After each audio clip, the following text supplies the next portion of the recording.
शंकर के मंदिर में प्रतिदिन जाने वाले को और एक और चीज अपने स्मरण में रहे, अगर शिव के मंदिर नहीं जा सकते तो अपने घर में जो शिवलिंग है उस पर जल चढ़ाओ।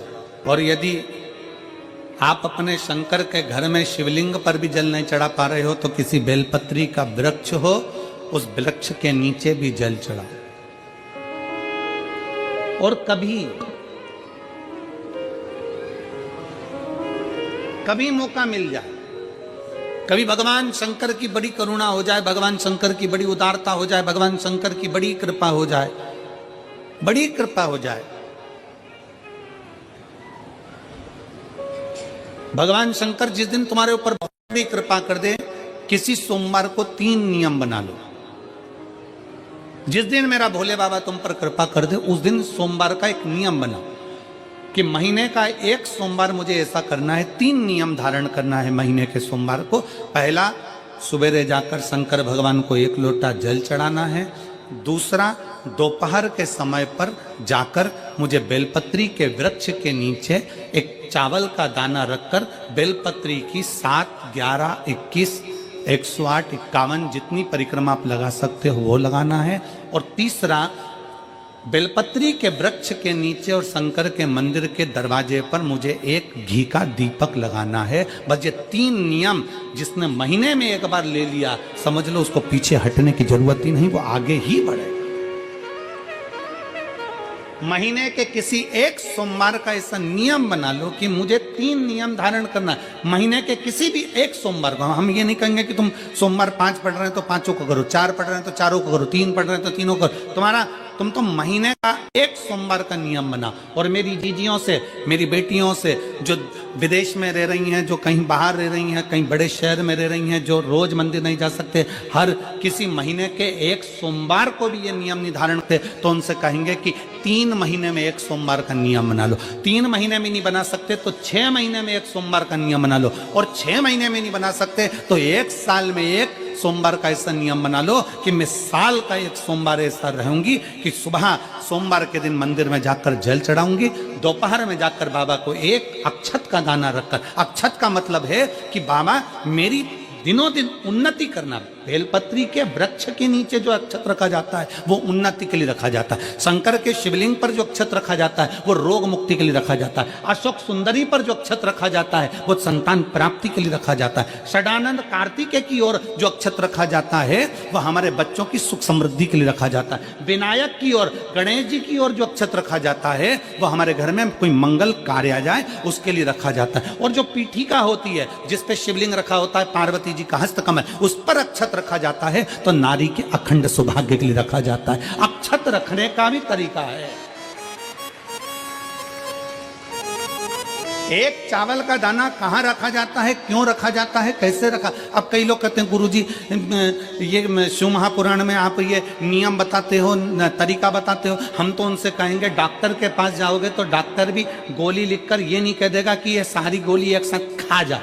डॉक्टर भी कहेगा ये गोली सुबह खाना है, ये गोली शाम को खाना है, ये गोली दोपहर में खाना, ये गोली भूखे रहकर खाना। बोलो सही है कि गलत है? ये रात्रि को खाना खाने के बाद खा लेना, ये खाना खाने के पहले, ये नाश्ते के पहले। और सुनो, ये दवाई, ये वाली पीछे वाली जो दवाई लो ना इसको दूध से लेना, ये वाली जो दवाई लो ना इसको पानी से लेना। और सुनो, ये डब्बी है इसको पानी में मिलाकर फिर पीना। दवाई लेने का भी तरीका है, उसी तरह शिव महापुराण में एक एक अक्षत का भी तरीका है और एक एक बेलपत्री का भी तरीका है। अब मान लो कई लोग कहते हैं गुरुजी आप ये तरीका बताते हो शिव पुराण के माध्यम से, कई लोगों के मन में संशय जागता है, तो अगर हम एक साथ चावल चढ़ा दे तो उसका क्या तरीका है? तो हमारा निवेदन है डॉक्टर जो दवाई ले एक ही बार में निपटा जाए, एक ही बार में खा ले। दवाई एक बार में पूरी खा गए असर नहीं करेगी, इसमें डॉक्टर का कोई दोष नहीं है। उसने तो बताया था ऐसे लेना, ऐसे लेना। और तुमने मैं डॉक्टर साहब ने पूछा दवाई पूरी ली, शाम की दवाई भूल गई थी, सवेरे की दवाई भूल गई थी, ये दवाई भूल गई थी। डॉक्टर कहेगा हमने तो नियम बताया था, तुमने नहीं खाई तो असर कहाँ से करेगी? तुम असर कब करती है? जब हम पूजन के तरीके को जान जाएं, जब हम अर्चना के तरीके को जाएं। आप साल भर का एक सोमवार निकाल लो, 6 महीने का एक सोमवार निकाल लो, 3 महीने का एक सोमवार निकाल लो, महीने का एक सोमवार निकाल लो, अपने से दिल में बन जाए तो एक सोमवार ऐसा निकालो जिसके 3 नियम धारण हो। पहला, उसी सोमवार जिसको कर रहे हो उस दिन सुबह जल चढ़ाना। दूसरे, दोपहर के समय पर जाकर बेलपत्री के वृक्ष के नीचे एक चावल का दाना रखना और परिक्रमा बेलपत्र की जितनी तुमसे बन जाए, जितनी तुम्हारे शरीर की कैपेसिटी हो, जितना तुम्हारा शरीर चलते बन जाए। हम तो ये भी नहीं कहते कि तुम भूखे रहकर भगवान का भजन करो, हम कभी नहीं कहते। हम तो यहां तक कहते हैं, हमारे पुष्टि मार्ग में यहां तक कहा गया कि वल्लभ कुल की एकादशी करो, भले बकरी जैसे चरो पर एकादशी करो। हम तो यहां तक कहते हैं कि बहुत समय से कल मेरी एकादशी है, एकादशी है, एकादशी है, एकादशी है, पूरे घर को हिलाकर रख दिया, एकादशी है, एकादशी, एकादशी है। बहू टेंशन में, बेटा डिप्रेशन में, पति पपीता ला ला के, सेव फल ला ला के, मूंगफली का दाना ला ला के, काजू कतली ला ला के, सेव फल ला ला के, और सारा सामान, साबूदाना और खिचड़ी और ना चिप्स ना जाने क्या क्या ला ला के, बेचारा पति एकादशी आती है वो नौमी से चिंता में पड़ जाता है।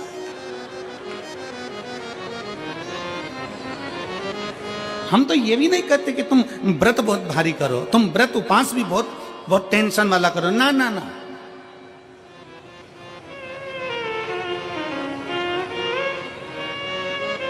अपने को व्रत उपास भी इतना बहुत बहुत भूखे रह रहे हो, बहुत प्यासे रह रहे हो, और मालूम पड़े कि भगवान हमें मिलेगा, भगवान हमें मिलेगा। भगवान कहता है कि देख भाई, मैं भी भूखा नहीं रहता, तू भी भूखा मत रहे, मैं भी चकाचक रहता हूँ, तू भी चकाचक रहे, मैं भी अपने। और भगवान शंकर तो ये भी कहते हैं कि अपना परिवार भी मत छोड़ो। मेरे पास में पार्वती भी, एक ही देवता है जो विद फैमिली मंदिर में बैठता है।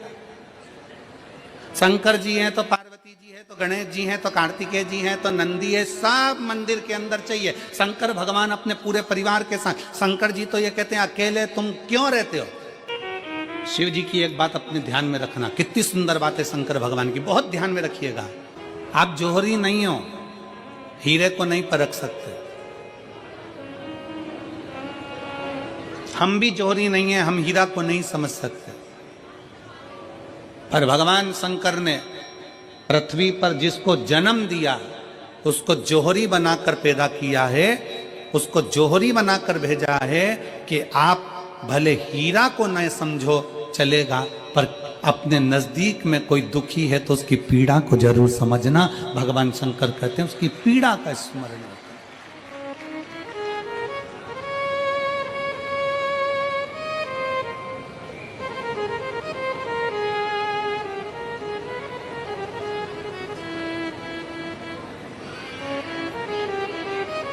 हीरा को समझो ना समझो, पर पीड़ा को जरूर समझिए।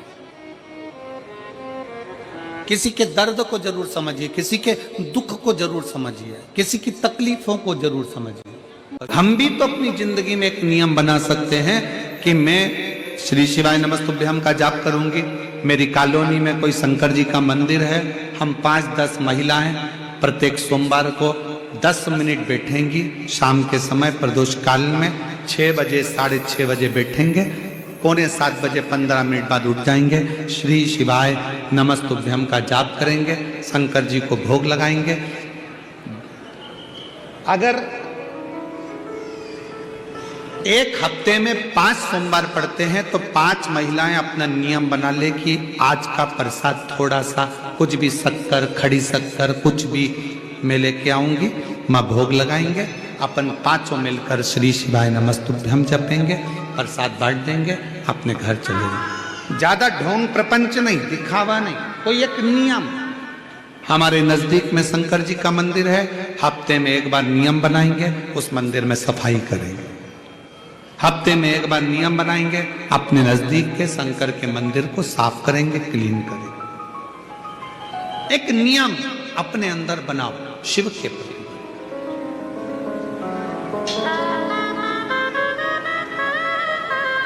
अपने भीतर जब हम नियम बना लेते हैं कि श्री शिवाय नमस्तुभ्यम जपना है, शिव को एक लोटा जल चढ़ाना है, शंकर की आराधना करना है तो शिव हमारे लिए भी कोई ना कोई नियम जरूर बनाते हैं और हमारा कल्याण जरूर करते हैं। एक नियम बना, इस कथा को सुना तुम्हारे पति को फल प्राप्त हो। कलिकाल में संसार में जो शिव महापुराण की कथा को सुनता है, श्रवण करता है, करवाता है, बाँचता है, सुनता है, वो जितने जीव इस कथा को श्रवण करने आते हैं, केवल उनका ही नहीं, उनकी 71 पीढ़ी का कल्याण शिव पुराण की कथा कर। रोज पशुपतिनाथ का व्रत करते हो आप, 16 सोमवार का व्रत करते हो आप, संकट सोमवार का व्रत करते हो आप, शिवरात्रि का व्रत करते हो, सोमवार की अष्टमी का व्रत करते हो। उन व्रतों में सारे व्रत करो, मना नहीं है, पर उस व्रत में अपना पूर्ण समर्पण परमात्मा के प्रति रखो। केवल खाना छोड़ा है, अन्न छोड़ा है, भोजन छोड़ा है, और दिन में सुबह से लेकर शाम तक 2-3 बार तुमने कुछ ना कुछ पाया है, वो व्रत हो सकता है आपकी दृष्टि में, पर हमारी दृष्टि में व्रत कौन सा है?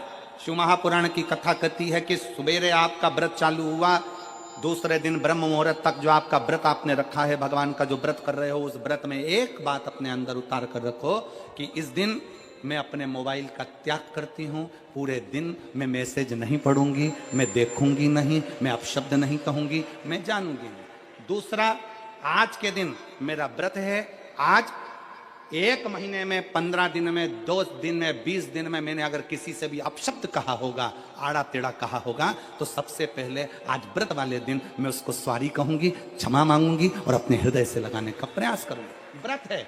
व्रत का तीसरा अंश, आज मेरा व्रत है, मैं आज के दिन किसी को भी अपशब्द नहीं बोलूंगी, किसी के लिए आड़ा टेढ़ा नहीं बोलूंगा, आज जितना बन सकेगा मैं सात्विक जीवन जीऊंगा। चौथा, आज मेरा व्रत है, आज के दिन मैं झूठ नहीं बोलूंगी, ना झूठ बोलूंगा सुबह से लेकर शाम तक। और पांचवा, आज व्रत वाला दिन है, जितना फलार मैं करूंगी उसका पैसा जोड़ूंगी कि 15 रुपए का मैंने साबुदाना खाया, 10 रुपए का बटाटा खाया, ये खाया, वो खाया, सारा हिसाब लगाकर 55, 60, 70 रुपए जितने होते हैं, उसमें से एक अंश निकालकर मैं उसका एक भाग किसी गौशाला में जाकर गाय को चारा जरूर दूंगी।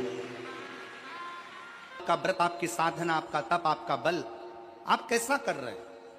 केवल भूखे रहने पर भगवत पद की प्राप्ति नहीं होती। शिव महापुराण की कथा कहती है कि भूखे रहने से भगवान की प्राप्ति नहीं होती। शिव पुराण की कथा कहती है भगवान को पाने की भूख बढ़ाने से भगवान की प्राप्ति होती है। भीतर से परमात्मा को पाने की भूख बढ़ाइए, भगवान को पाने की भूख बढ़ाओ भीतर से।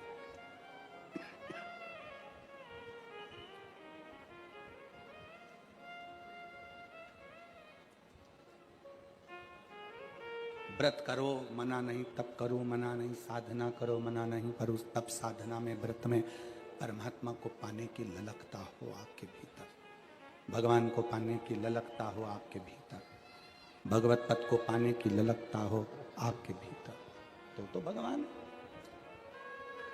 हाँ, पुराण की कथा एक बड़ी सुंदर बात कहती है, व्रत आप करते हो, उपास आप करते हो, नियम आप लेते हो, पूरा किसको करना पड़ता है? तुम्हें नहीं। व्रत आप करते हो, उपास आप करते हो, नियम आप लेते हो, और पूरा देवाधिदेव करते हैं, भगवान शंकर करते हैं। बस इतना जरूर याद रखें कि जैसे कुछ प्राप्त हो भी गया तो शिव को धन्यवाद देकर शंकर के दरवाजे पर जाते रहना, यह हमारा कर्तव्य है।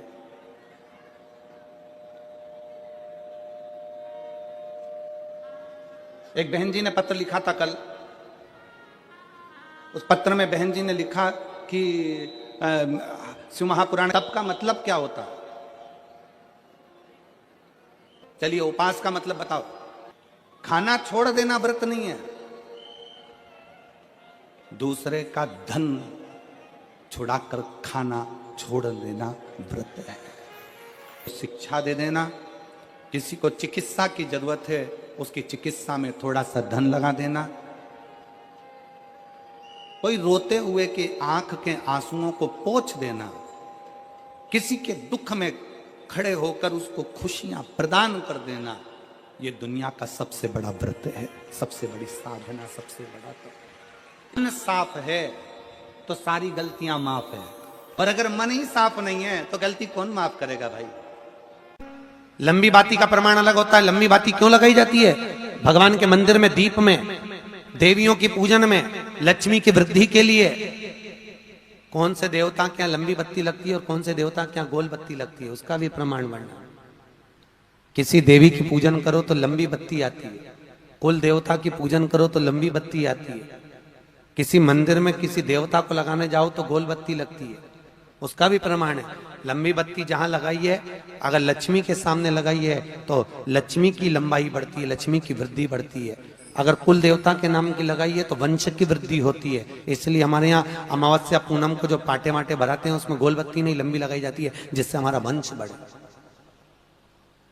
नवरात्रि में देवी जी की जो बाती लगाई जाती है वो लंबी लगाई जाती है, गोल नहीं। क्यों? क्योंकि जिससे माँ हम पर कृपा बनाकर रखे, हमारा वंश खूब बढ़े, हमारे यहाँ लक्ष्मी की वृद्धि हो। स्थिर बाती, गोल बाती लगाई जाती है ब्रह्मा के मंदिर में, इंद्र के मंदिर में, देवता के मंदिर में।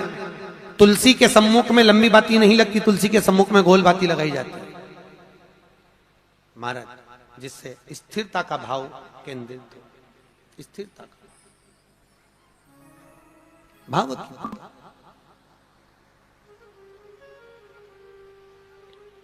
पीपल के वृक्ष के नीचे कभी लंबी बाती नहीं लगती, बड़ के पेड़ के नीचे कभी लंबी बाती नहीं लगती, आंवले के पेड़ के नीचे कभी गोल बाती नहीं लगती। आंवले के वृक्ष के नीचे लंबी बाती लगना चाहिए, धन की वृद्धि, सुख समृद्धि। तुलसी के पौधे के नीचे लंबी नहीं लगती, गोल बाती लगती। बातियों का भी प्रमाण कि आप शंकर भगवान को जल चढ़ाएं, थोड़ा सा जल पात्र में रख लें। जहां पूजन कर रहे हैं, जब थाली से पूजन, पहले सबसे पहले तो जल ही चढ़ाओगे ना, जल चढ़ाने के बाद उस पात्र को रख लें, थोड़ा सा पानी उसमें बचा लें, 2-4 बूंद, 8 बूंद, 15 बूंद, 20 बूंद, 1 चुल्लू, थोड़ा सा। भगवान शिव की आराधना करी आपने, दिया बत्ती करा, पूजन करा, आराधना करी, मंत्र जाप करा, घंटी का नाद करा, और भी लोग आए उन्होंने भी भगवान का नाम लिया। जब घर की ओर प्रवेश करें, पूजन की थाली जब लेकर चलें, तो जो कलश में जल हो उसका आचमन कर लें या अपने ऊपर छीट लें, उससे सुख का अनुभव होता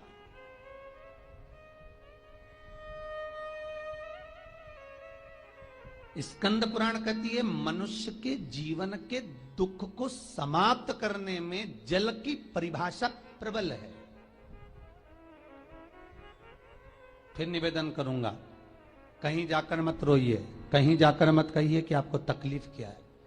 ना रिश्तेदारों से, ना नातेदारों से, ना कुटुंब से, ना कबीले से, ना अपनों से, किसी से नहीं कहना कि दुख क्या है। बस इतना करना कि किसी मंदिर में अगर पूजन करने जा रहे हो, आप जिस पाठ को कर रहे हो, जो पाठ आप करते हो, हमें ये भी नहीं कहना कि तुम शंकर का पाठ करो, हम तो ये भी नहीं कहेंगे कि शिव कवच करो, हम ये भी नहीं कहेंगे कि तुम हम बताएं वो वाला पाठ करो। तुम तो जो पाठ करते हो, तुम जो स्मरण करते हो, जो तुम मंत्र जाप करते हो, जो तुम नाम जाप करते हो, तुम्हारी मर्जी, तुम जो जपते हो, बस उस जप के समय पर कटोरी में, गिलास में, तांबे के पात्र में, पंचपात्र में जल हो, और उस जल का आचमन, उस जल का सींचन दुकान पर, घर पर रोज करना प्रारंभ कर दो। आधे से ज्यादा तुम्हारी तकलीफ, आधे से ज्यादा तुम्हारा कर्जा, आधे से ज्यादा तुम्हारा दुख तो भगवान यूं ही समाप्त कर देगा, यूं ही।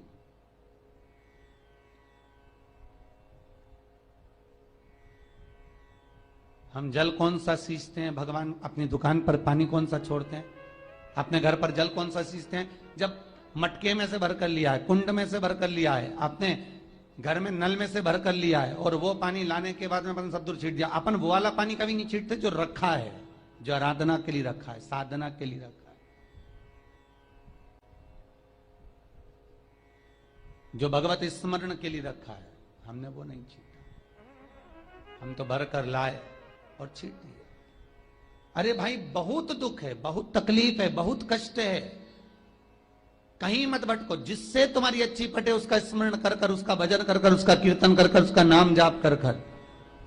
हम तो ये भी कहते हैं कि तुम जो भजन कर सकते हो, तुम जो स्मरण कर सकते हो, तुम्हारी चित्तवृत्ति में जो आता हो तुम वो करना। हम भी बताएं तो भी मत करना। तुम्हें अच्छा लगे तो करो, नहीं लगे तो तुम जो कर रहे हो बहुत अच्छा करो, तुम उसको जो